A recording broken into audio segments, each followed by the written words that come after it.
Welcome, everybody. It's time once again for the next chapter with Charlie Hedges, as he explores turning the page on his life and yours. Welcome to the next chapter with Charlie Hedges. And this is Charlie Hedges with Terry Hershey, my good friend and guest today. And Terry and I are about to chat on a subject that is challenging for both of us, but it's good. And today we will talk about the value of religion, especially at a time when religion is facing so much mainstream complaint and concern. I'm looking forward to this insightful conversation with Terry. With that, let's get the show on the road. Yo, Hirsch, what's up, bro? Hey, Charles, good to see you. Terry's laughing at my new process here. No, yeah. I'm ready. Oh, we're on. We're on air. Oh, good. So I'm good. glad you're ready. I think so are our listeners. Yeah. Actually, if in all fairness, if you're really going to talk about the value of religion, then you need, as you know, in the faith that you worship in, you begin by saying, "The Lord be with you." The Lord be with you. In other words, there is with your spirit. And those are called, and this is in my gardening business, but I would say it's in the same in any kind of worship experience / religion. It's a portal, Portal. It's your entry spot. You're invited into something. I enter into something. And what's the entry spot? So that's a curious question about so many of the religions. What's the entry spot? And so you're invited in. So peace be with you is the entry spot? Peace that's one of them, yeah. Yeah, it's one of them. Absolutely. So, because all of those things are the part of the process, yeah. Yeah.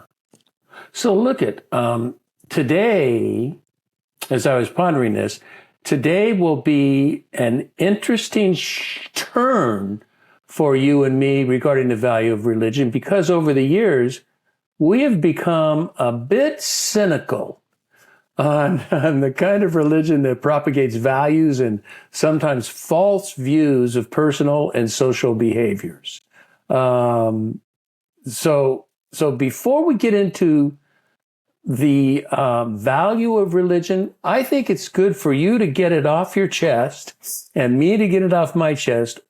What is it about organized religion that really troubles you or hinders your faith journey?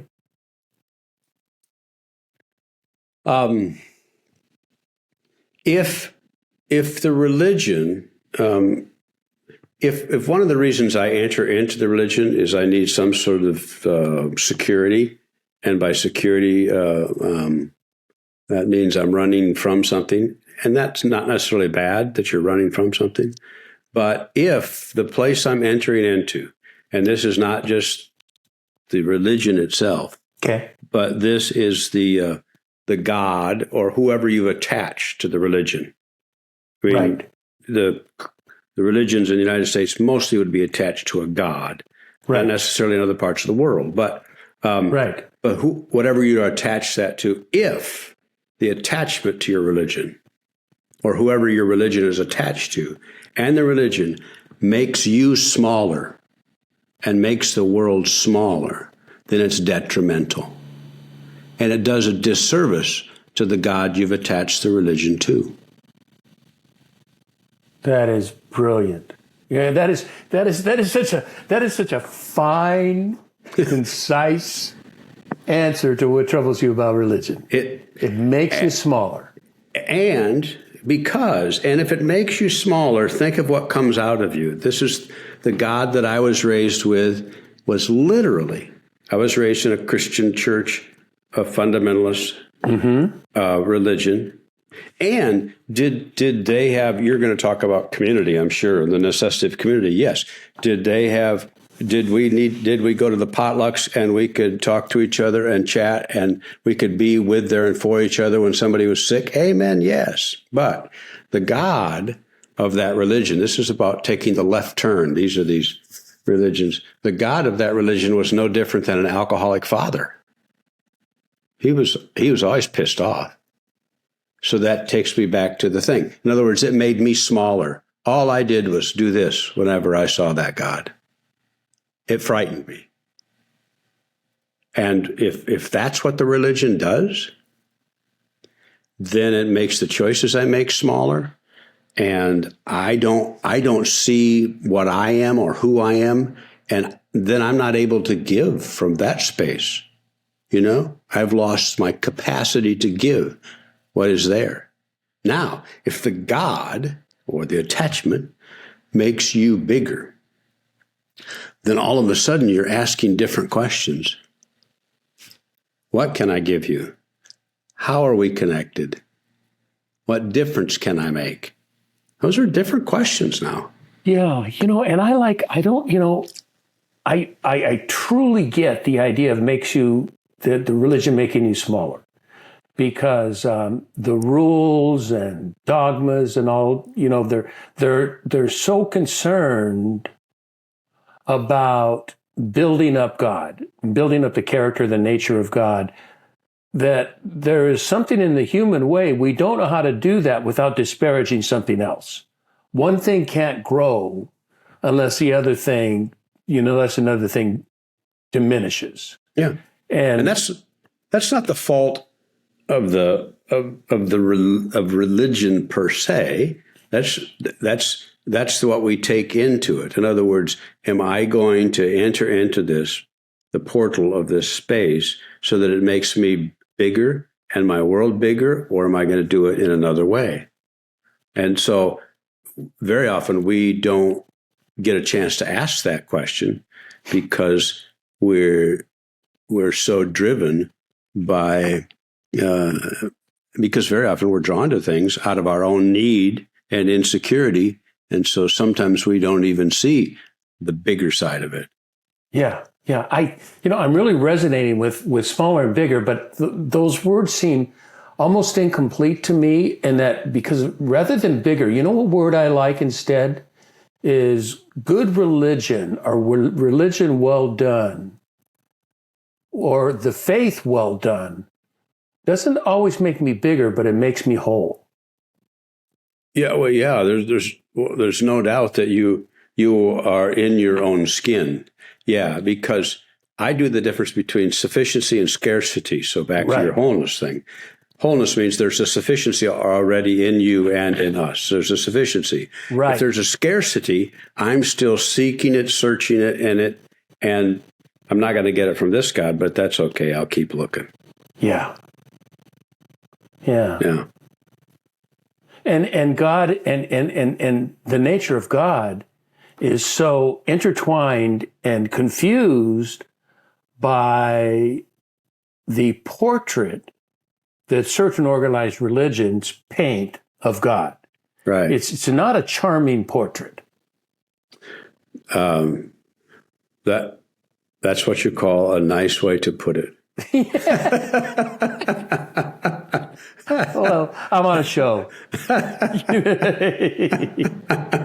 Okay, that's it reminds me, this is an opportunity for me to quote scripture. Yeah. Jesus in the Sermon on the Mount makes a statement that is really poorly translated. It's saying, "Be perfect as your Father in heaven is perfect."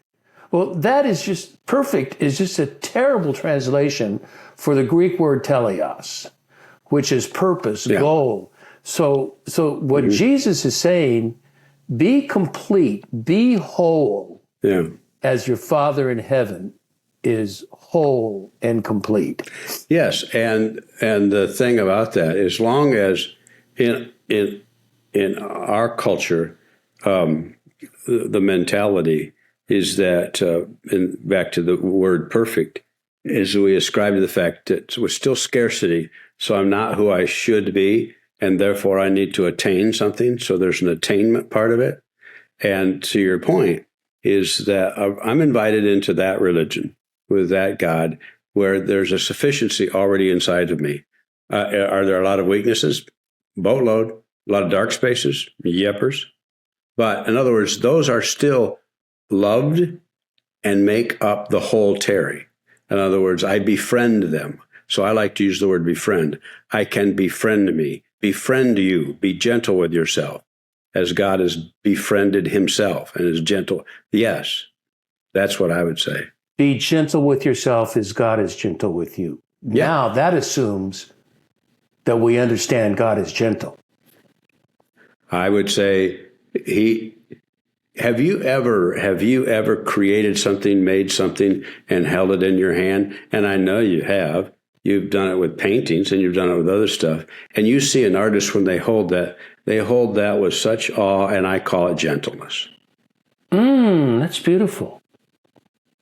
Yeah. That is nice, Hirsch. Where'd you get that? Every once in a while, I come up with something that, here's the problem. It's worth writing down. And then after the show, I'll think, that was what was it I said? And I won't remember it. Yeah. And we attribute that to old age, but it's not true. We did the same thing at 30. We would forget shit. Yeah. Yeah, that's actually true.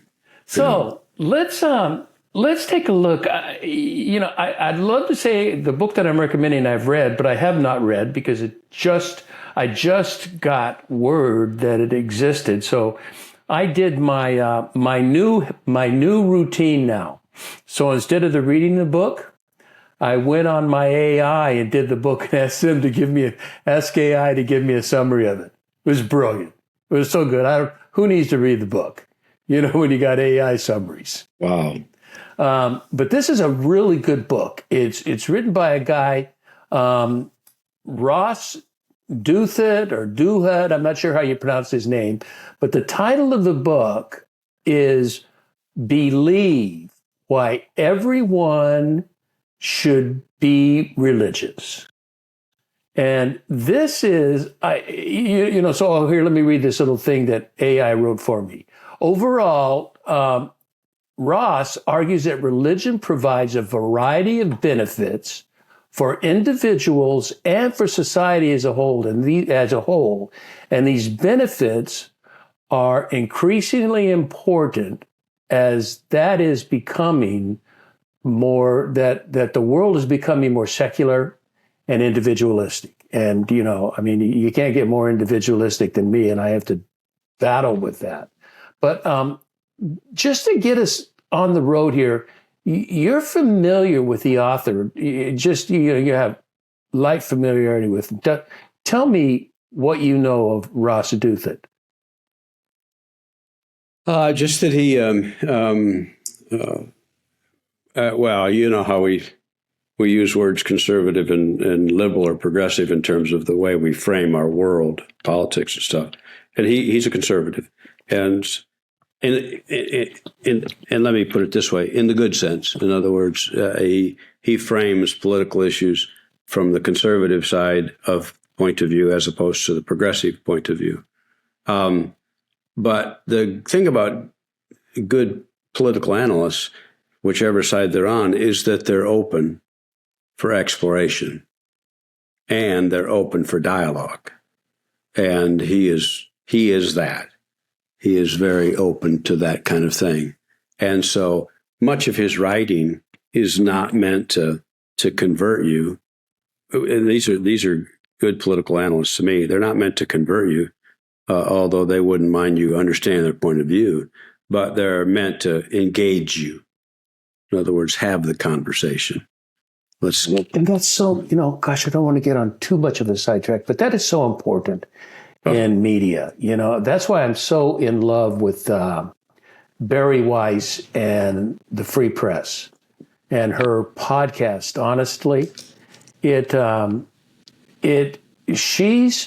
she's center left, but does a lot with conservatives. And so she brings dialogue. No one's trying to solve anything. They're trying to say, this is our position. This is what we think, and they have debates about it.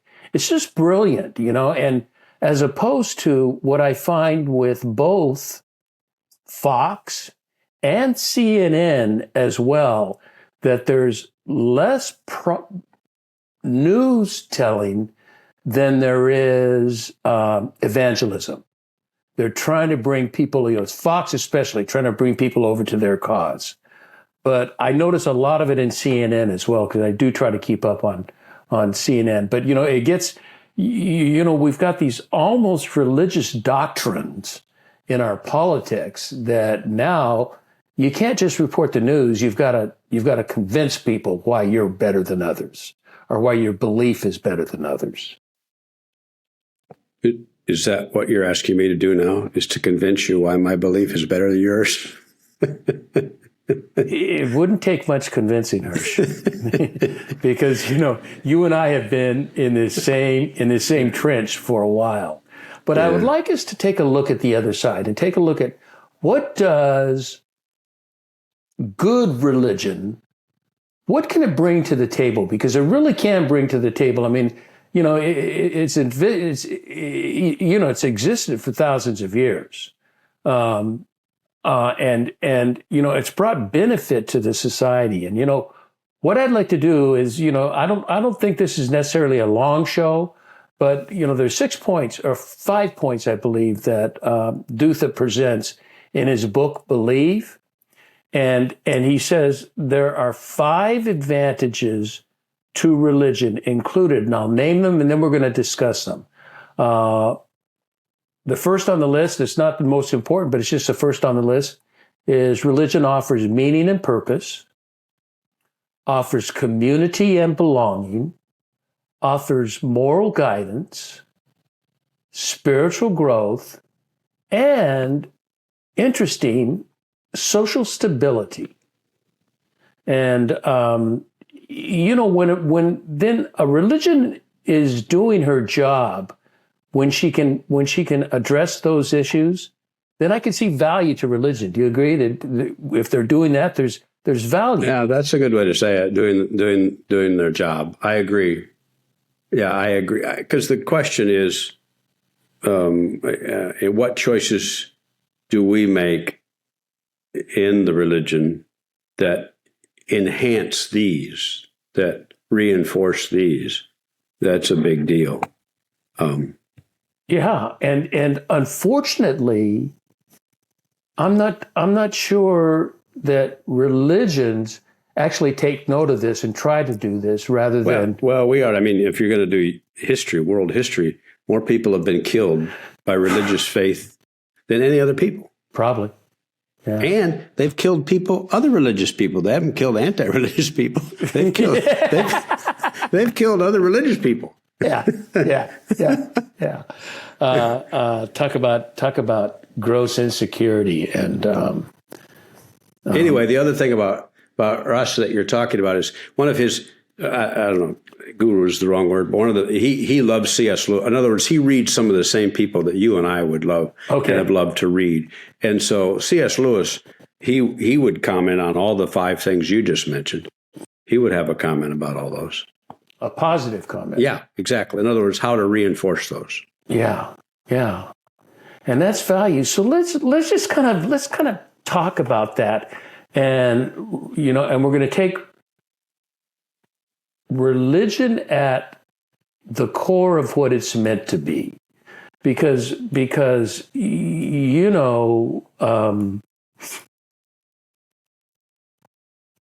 in essence, to me, the Christian faith is about being.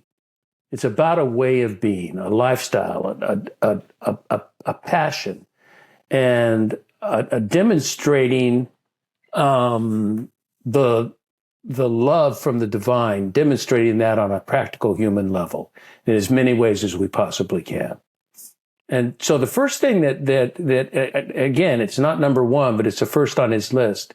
Meaning and purpose. There's a little paragraph a sentence after that says religion provides a sense of meaning and purpose that can help individuals navigate the challenges and uncertainties of life. What do you think?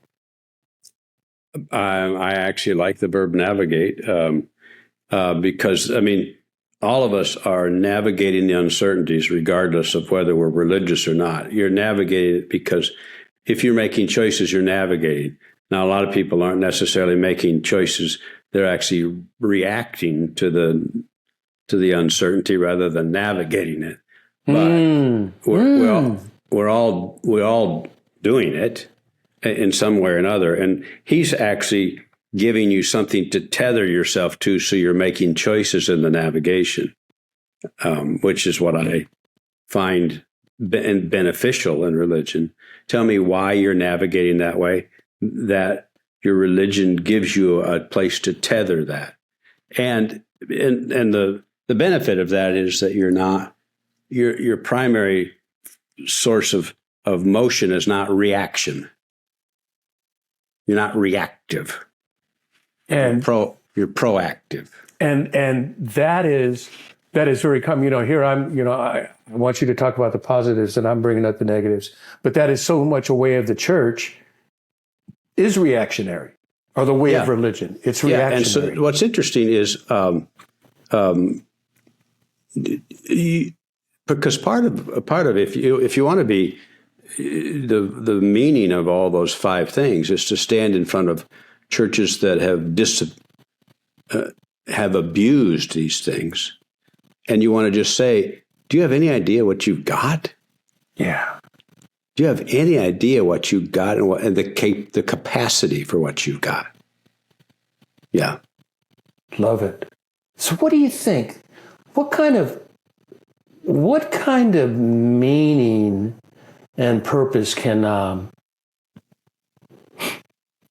I withdraw? Can I gain from religion? What do you think? I got a couple ideas, but I'm curious of what you think. What about meaning and purpose? Those are big in the States, in the United States. That's huge, the idea of meaning and purpose. And yeah, except I would say sometimes the meaning and purpose there is that we have to attain something. It has to do with attainment and entitled and being entitled, and so that sort of meaning and purpose drives me nuts. Yeah, and the reason, here's why. The reason is because have you arrived at every single one of those is predicated on the word more. In other words, you're not there yet. It's always a down the road thing. And the thing about meaning, and I know you want to quote Jesus, but I guess I can quote Jesus too. And he went off to a lonely place to pray? Well, there's that one. But here's what you need to know about him. Jesus, this is the powerful thing. Jesus never multitasked. Never. Never. In fact, that's what drove the disciples nuts. The kids got on his lap. What did he do? He stopped everything else and focused. In other words, this is about meaning. Meaning means to be here now. The phrase I've always used for it is a Franciscan phrase called the sacrament of the present moment. That's meaning. The sacrament of the present moment. This moment of life is holy.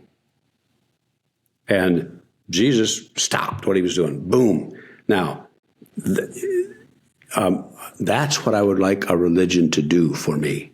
Give me the tools, the invitation to practice that, the sacrament of the present moment. Yeah, and to grounding.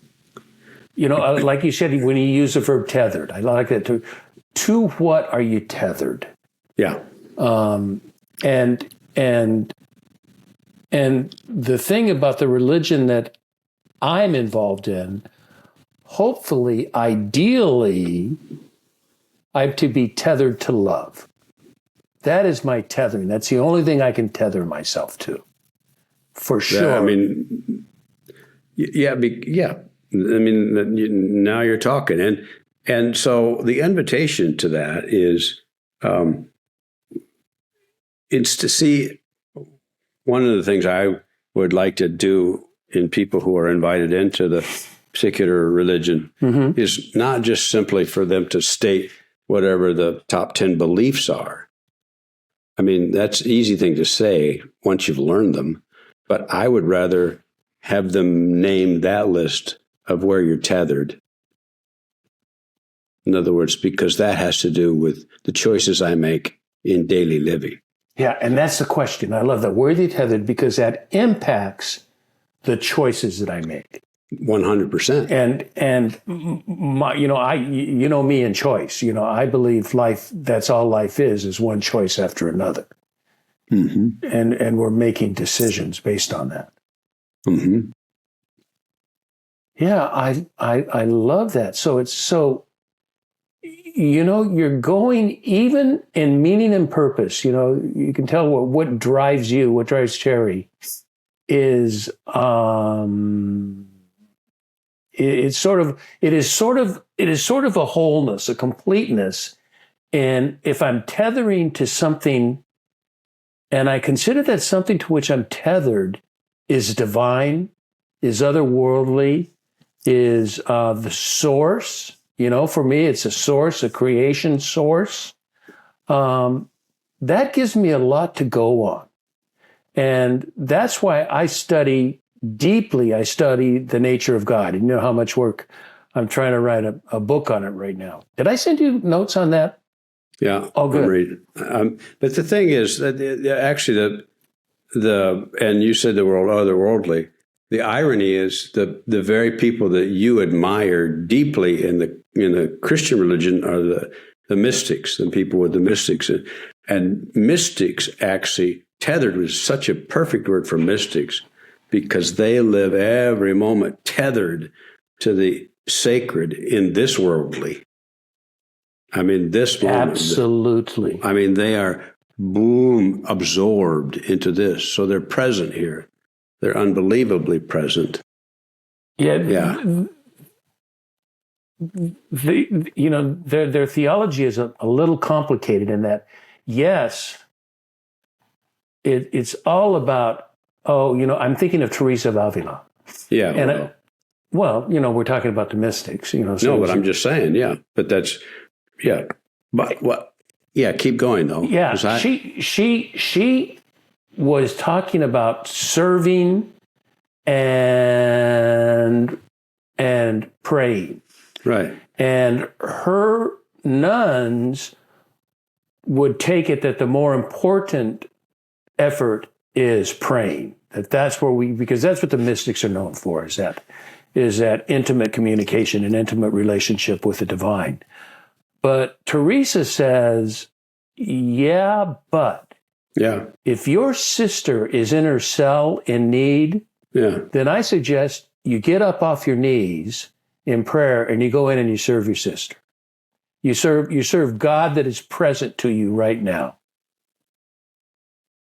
Yeah, the implication of that, of course, is the meaning drives the other ones that you mentioned before, because the moral guidance and community and belonging, those two things are driven by that. In other words, if it doesn't drive you to recognizing your connection, your sister in the next room, and to moral guidance is someone needs compassion and empathy, then I don't know where you've tethered your meaning to. In other words, she said what I like about that kind of tethering is it's not like a test. So tell me if you're going to do the right thing. Your sister's there. No, because she's tethered to this sense of sacrament of the present moment. She's aware of the connection to those around her, and she's aware of the needs of those around her, so she can be compassionate. I'm going to go. I'm jumping to the subject line. Moving from meaning and purpose to moral guidance. Where you're at. I want to stay right where you're at, and you were defining morality very differently than most people. I was going to say that the church people, but non-church people. I mean, look what Ross wrote, or summing up Ross. Religion can provide a moral framework for making ethical decisions and living a virtuous life. That I don't think that does not comport with what you're just saying. No, because and I mean, in and of itself, that's fine to say a virtuous life. But I see it as long as I'd see it through the mentality of Western mindset, which means I have to attain it. So, am I virtuous yet? I have to keep asking. So I always see the virtues that I do as I check them off my list and accumulate them to attain virtue, rather than just being virtuous. It's a different deal. Yeah. It's like I'm reminded. I'm thinking of St. Paul when he writes about the fruit of the Spirit, and that we're encouraged to enter into the fruit of the Spirit. Right. And there's so many times. How many times have you heard that preached? It's something you attain. You attain the fruit of the Spirit. See, this is the thing I say, and this is why the benefit of all those 5 of his things, probably I should have said at the beginning, is it has to do with what paradigm am I using to view them through. And if the paradigm I use is Western mindset, which has to do with attainment, then I will get these all wrong. Oh, absolutely. Absolutely. Because, what Paul, back on the fruit of the Spirit, what the writer talks about, these are, patience, kindness, gentleness, and love at all. Those are not to be attained. Those are demonstrated by your heart and reflected in your heart by the Spirit of God. God is coming alongside. Which is inside of you now. Yes, it's already there. It's already there, but it's supercharged. Yeah, when God gets in, then it's supercharged. Are you going to access it or not? Yeah, precisely. You've got more stuff in the fridge than you think emotionally. Well, I try to keep a simple refrigerator. Yeah, but then it doesn't stay that way.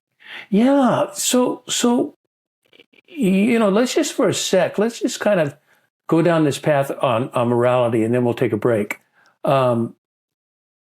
Morality, as defined, unfortunately, by church, and then people observing church, almost always, it doesn't even go as high as attaining, but it comes to staying away from.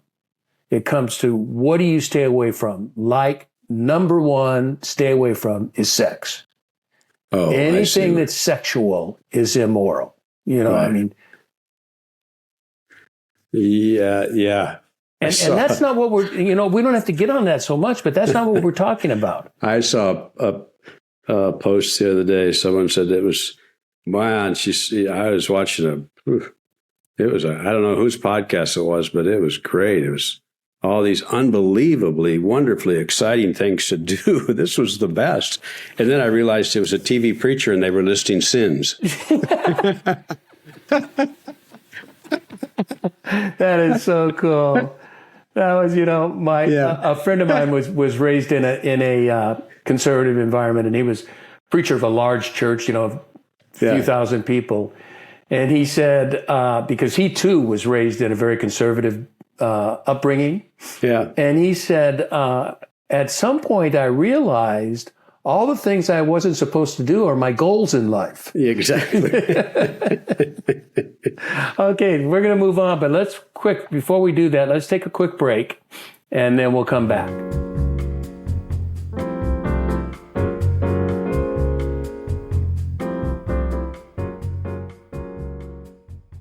This is Charlie Hedges, and you've been listening to The Next Chapter with Charlie, and we're just about a little more than halfway through. We'll see, but we're talking about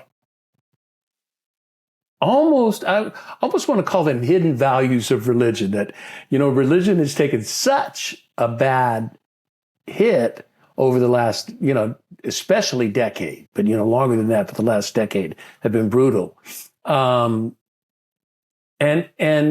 this writer, Ross Douthat, has given us an idea in his book, Believe Why Everyone, or people should be religious.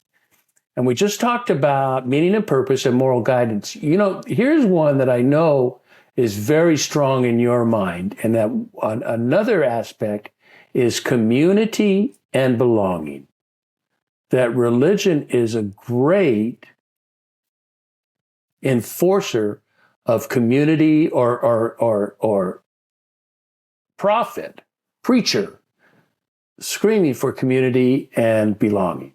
And are those not fundamental? I mean, you go to any shrink, those are fundamental human needs.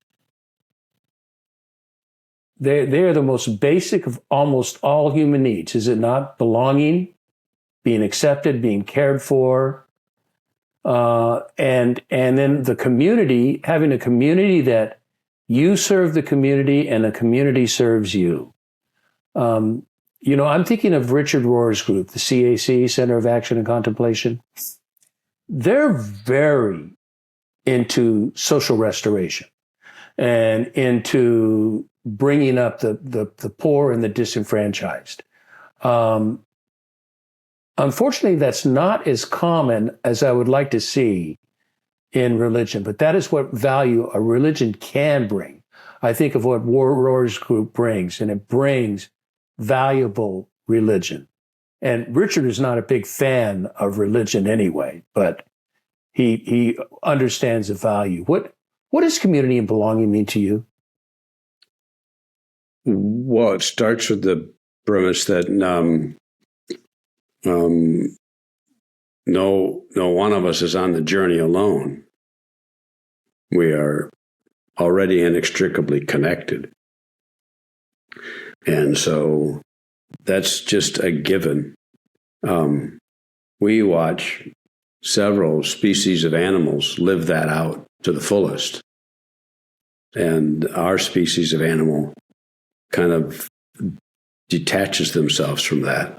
And a lot of it has to do with, some of it is because, you and I both are familiar with this. Some of it is because that part of us that was a part of who we were, sense of community and belonging happens when you're birthed. And, you have community and belonging with who you're birthed by and then who raises you and stuff.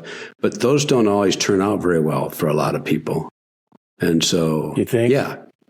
And so then you're searching for community and belonging. And in some ways, I mean, sometimes I'm hunting for that without knowing what it is.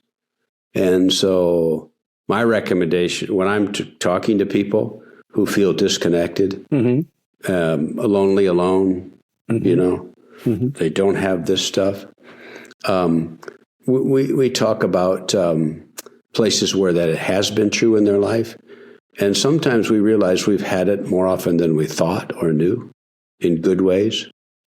And the other irony is you ask people where they have provided that for others. And it's like what? What are you talking about? That's not what I'm asking.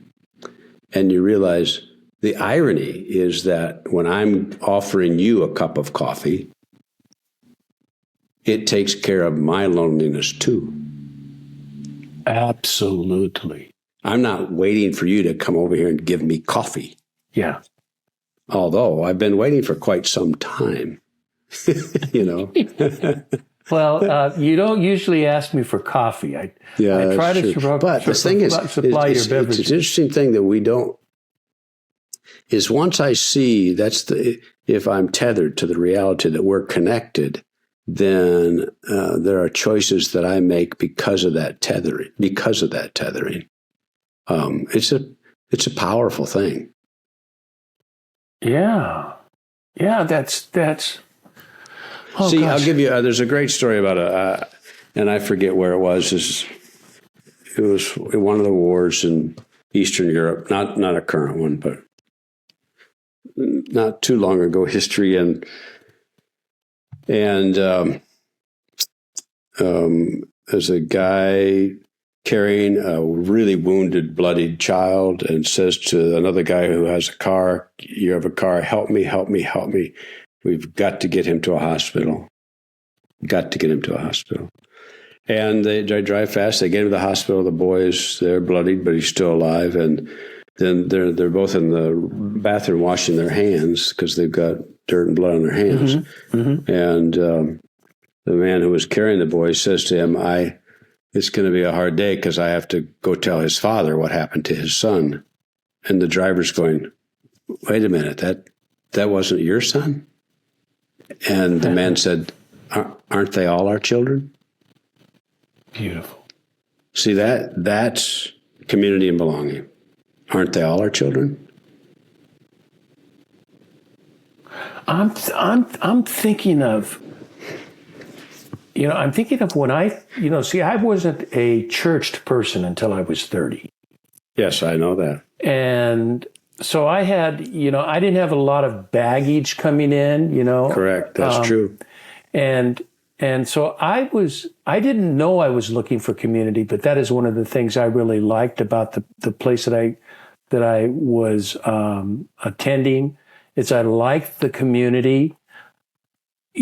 But one of the things, I don't overuse your great word, but one of the things that we tether ourselves to that gives us a sense of wholeness and a sense of ideological similarity, and that is belief.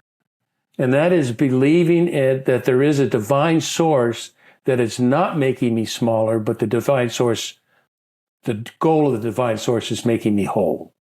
And then I can be whole to other people and I can bring this to other people. That if we sense a community doing that sort of thing, a community that really cares, that will treat every child like my son, that's a wonderful, wonderful place to be. Yeah, I am literally grateful and in awe of those places that are alive and well. I was gonna bring up a really odd one, and I think I will, because we think we're talking religion. And no, you know what? I'm not going to do that. It's a sidetrack, so I don't need to do it. So I'm going to go to the next one. So we talk. Anything else you've got on community and belonging? Okay. No, except it has to be the same thing we go back to before. If my community is restrictive, then it's not community. No. What is it? That's it's a protectionism. Yeah. And and the problem is once you're a part in one of those protectionism sort of restrictive things, and you've seen this, but you as an individual realize that community is not really healthy for you. It's dysfunctional. You can't get out of it then. Because you're going to be chastised. Yeah, you're going to be ostracized and shamed. And in other words, all the other things on the list are going to be nope, sorry. Yeah. Anyway, no, go for it. What's the next one? The next one is rather obvious. I mean, you would think a religious community does this, but it promotes spiritual growth. Why is that even important? But spiritual growth? Mm-hmm. Because it assumes some sort of developmental actions that's going on. I'm developing. I'm improving. I am maturing, or whatever adjectives we want to use there. But that part of me, I think, as much as religion, people have, the church is dwindling kind of radically, mm-hmm. and people are not attending. But you know what? There are a boatload of people, Terry, as you know, that call themselves spiritual but not religious. That's a large number of the readers of my Sabbath Moment. Is it? Mm-hmm. they're as you all are on your Sabbath Moment audience, and you are interested in spiritual growth. Correct. That's very important. I think to deny, or to not, maybe not deny, but to not pay attention to our spiritual side is it's missing a whole part of life. Well, yeah, I mean, because spiritual growth is not about checking something off a list to arrive and you say, okay, I'm here now. It's about saying yes to new parts of you that you've discovered and learned that you didn't know were there, or that have been covered up, or that have been hidden. Mm-hmm. Mm-hmm. And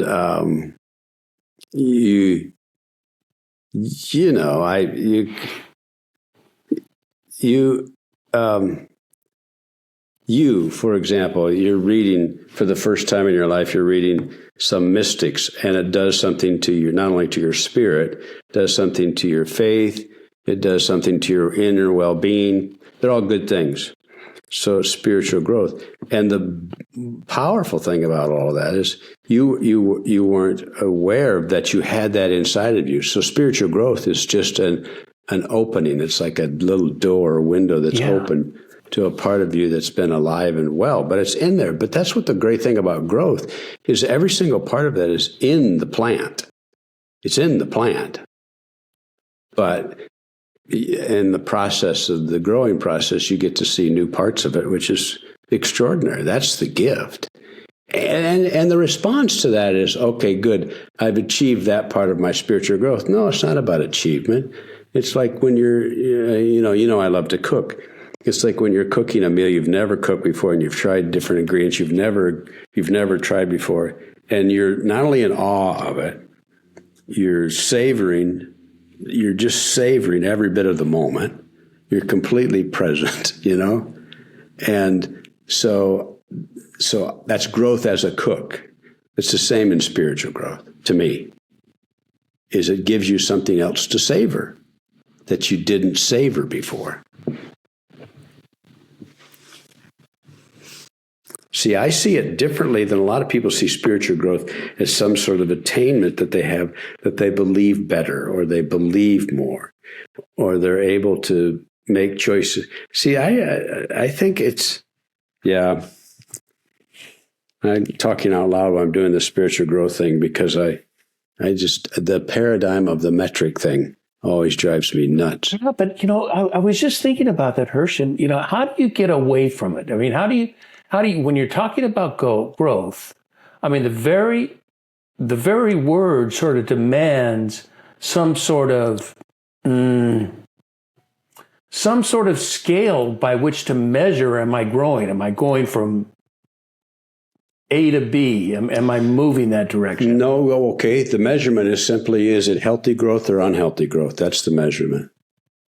Okay, what is healthy growth? Define, give me an idea of the two so I know what we're talking about here. Well, using some of the language you've already used today, does the growth allow me to be more grounded?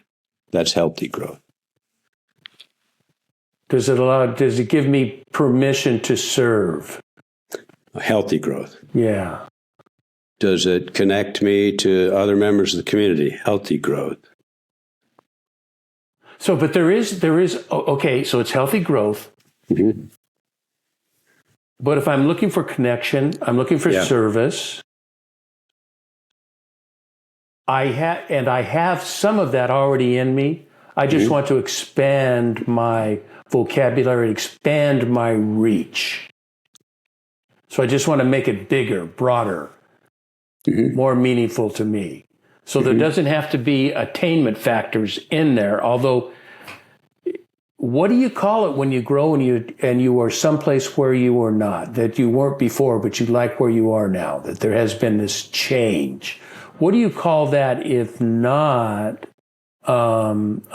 attaining something?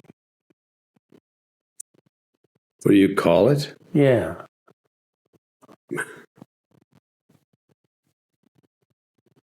I don't know. I mean, it's good. To me, the sacrament of the present moment is really the big thing for me. It's just the permission to be present now. I mean, it's a powerful, powerful thing to me. And everything about the faith I was raised in told me that no matter what I learned and tried, I still wasn't there yet. And so everything that I did learn and did try, I didn't get to enjoy or embrace. I didn't get to savor it. Oh, that's tragic. Yeah, but you've made differences in your life. You've decided to make some changes to that, have you not? Yeah, and in the book I wrote called Soul Gardening is that all of this whole paradigm shift happened for me in the garden. The garden taught me a whole brand new way of looking at religion, faith, spirituality. Yeah, it's one of the is it not one of the major metaphors in Jesus' teaching is gardening and taking care of growing things. 100%. Yeah. Okay, let's move on to the last one, which I know when I read it to you, you gave me a cross-eyed look. I like that because it's a difference. Social stability, and I'll read what was written on it. The sentence says, religion can help promote social stability and cohesion by providing shared values and a sense of common purpose. So if we have that culturally, I've been listening to, are you familiar with Rabbi Jonathan Sacks, Lord Rabbi Jonathan Sacks? Mm-hmm. Yeah. I listen to him every week. He has a Hebrew commentary on the writing for the week or whatever, but he is very fond of talking about entire cultures that are different and that are better and that have lasted long because of religion and the cohesion that they bring in. And the first tribe that comes to mind are the Jews. I mean, is there anything in history comparable to Jewish tradition? I mean, do we have anything that's lasted over a couple thousand years? That didn't get crucified? Do you mean like a Native American tradition? Like a Native American tradition. Our Native American religion, yeah, they talk about social stability, but yeah. Do they? Keep going. Yeah. Yeah. Yeah. But I think if we as a country had more shared values, that's what we don't have shared values. Is that not the great divider right now is values? Well, yeah. I mean, and this is when you get to the deal is that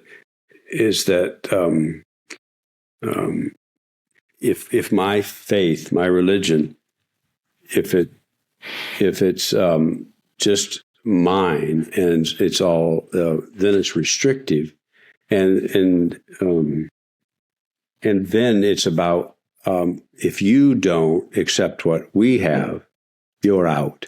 And that's what's happening very often with a restrictive view of going back to the beginning about community and belonging. If it's a restrictive community and belonging, there's not going to be shared values because there are going to be values that differentiate us. And so that's what's happening right now. And so it's not just because we can say it's because we have the wrong values or right values. No, it goes back to our belief about what community and belonging is. If we have a restrictive view of community and belonging, then we're not going to have shared values. We're not. And shared values, one of the things that occurs to me that's necessary for shared values is acceptance. And that is acceptance of other people, where they are in their journey, where they are on their growth path. And the irony is that's at our core, that kind of thing can be lived out when, if you had a conversation about it, okay, what community do you belong to? You can name it, and you can almost say what your values are, but you can say who's not in your community. And yet, you take well, any of the things that just happened, the fires in Los Angeles, the Hurricane Helene, and you see people that are there to rescue other people or feed other people or give a cup of coffee to other people who have zero in common with the, quote, community they belong to, but their shared values are the same. Thankfully, that comes out in a way when we have not restricted it mentally before, you know what I'm saying? When it doesn't go back to, oh, wait a minute, I shouldn't be doing that with you. You're not in my community. Yeah, and that is unfortunately, I've already said I'm bringing up the negative and you're not. But in the Christian community, some communities, not all of them, maybe not even the majority of them, but a handful of very powerful Christian communities are all about separateness. Mm-hmm. That is holiness, holiness, that, you look up at the theological definitions, that we grew up by, and that is separation. That is different, that you are not the same. And we're trying to break that separation and trying to connect everyone. Mm-hmm. So we're trying to connect. That is what healthy religion of values of making people bigger, making people whole, or contributing to people's largesse and to their wholeness. Those are values that they're not restricted. They're common values that we can share with other people. And by common, and this is what's interesting, so we can't make it a mental thing, because if we make it a mental thing, it's like there's a list we ascribe to. No, they're at the core of who we are as humans.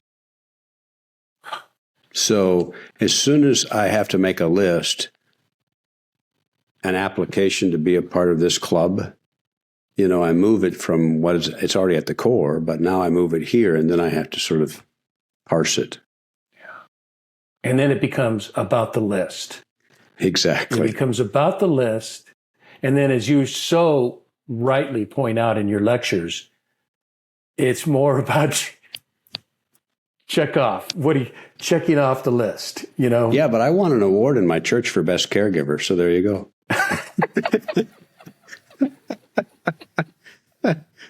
You know what that assumes? Yeah, what's that? That assumes that you care. Yeah, exactly. But I passed the test. That's the key. All right, Hershey. Hey, this has been really cool. Thanks. I think this is one of my more favorite shows. I think you were brilliant today. Thank you. I appreciate you as a friend and as a colleague to chat with me on these things. Thanks, man. I'll be seeing you soon, too. Yeah, the end of this week. Yeah. And so now, note to everybody, thank you for tuning in to the next chapter with Charlie. And until next, this is Charlie Hedges signing off. Bye for now.